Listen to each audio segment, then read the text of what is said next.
नमस्ते। हम नूतनकर पूरा मिथिलावासी के गोर लगे छी।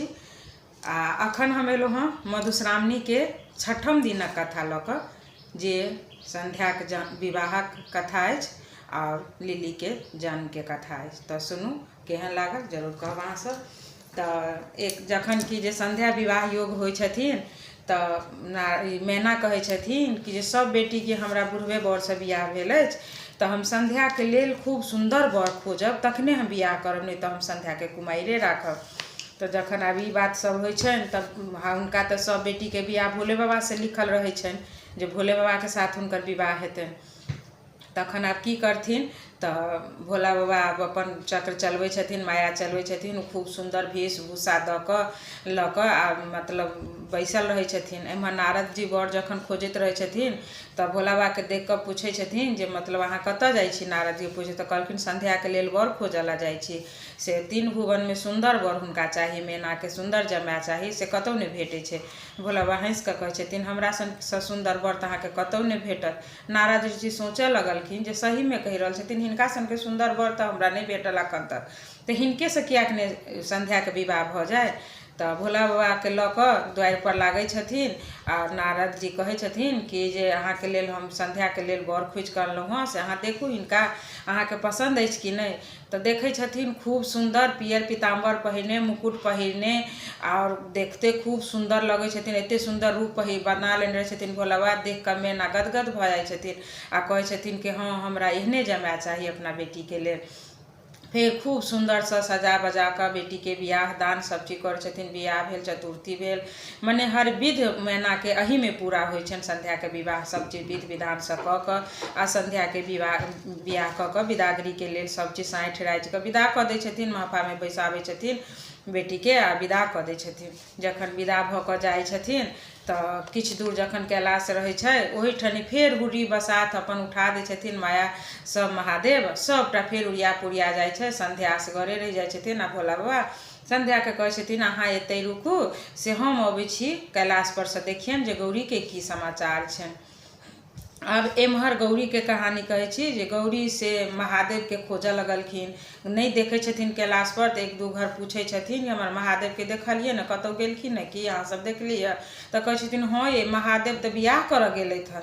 आब गौरी खूब चिंता में पड़ि जाइ छथिन जे बाप रे महादेव कियाक बियाह करऽ गेलखिन, कि हम महादेव के हम सुंदर नहीं लगै छियनि, कि काम के चोरनी छी, कि बाँझ बाझिन छी, कि मतलब कथी से अपगुण छी, कारी झोरी छी जे हमरा साथ मतलब एते बड़का छल केलथि भोला बाबा, से हमरा छोड़ कऽ दोसर बियाह करऽ गेलखिन।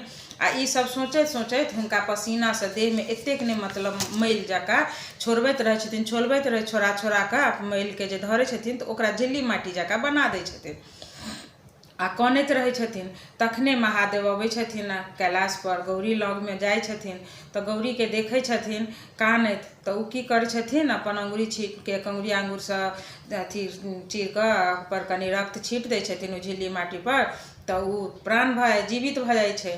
तो भोला बाबा कहै छथिन गौरी के कि से ये गौरी किया कनै छी अहाँ, से अहाँके तो बेटी भेल अछि। तो गौरी देख कऽ खूब खुश भऽ जाइ छथिन, बेटी के दुलार मलार लगै छथिन।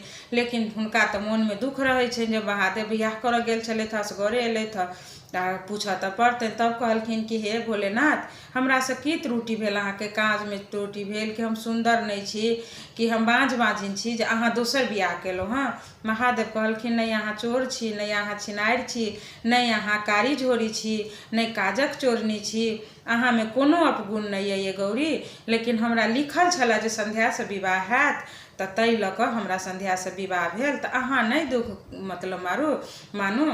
तो ओहिठनी श्राप दऽ दै छथिन, मरतौ गे संध्या तोरो जेठ भाई आ अथी हेतौ कहि कऽ से श्राप दै छथिन। ओहिठनी ओ आबै छथिन मौला बाबा कहै छथिन नहीं दियौ, यहीं के बहिन छोट अछि, एकरा श्राप अहाँ नहीं दियौ ये गौरी।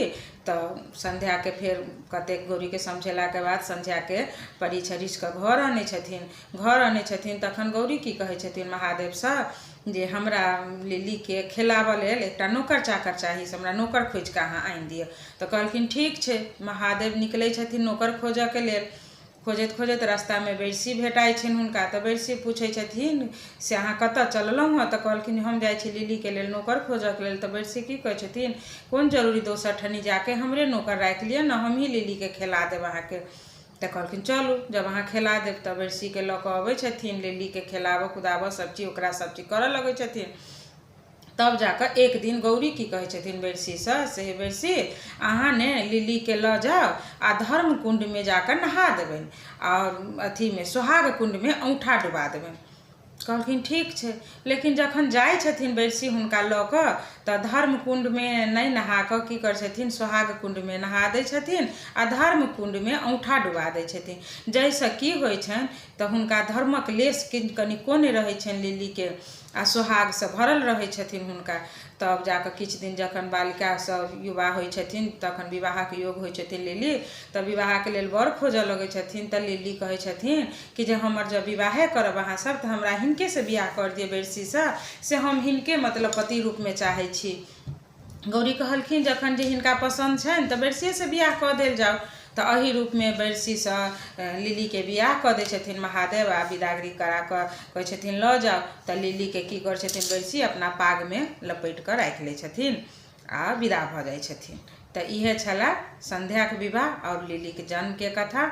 आ दोसर भाग में कार्तिक गणपति के जन्म के कथा हम कहब। तऽ अहाँ सब सुनब, जँ नीक लागे तऽ लाइक शेयर कमेंट जरूर करब, या आशा अछि अहाँ सबसँ। तऽ धन्यवाद।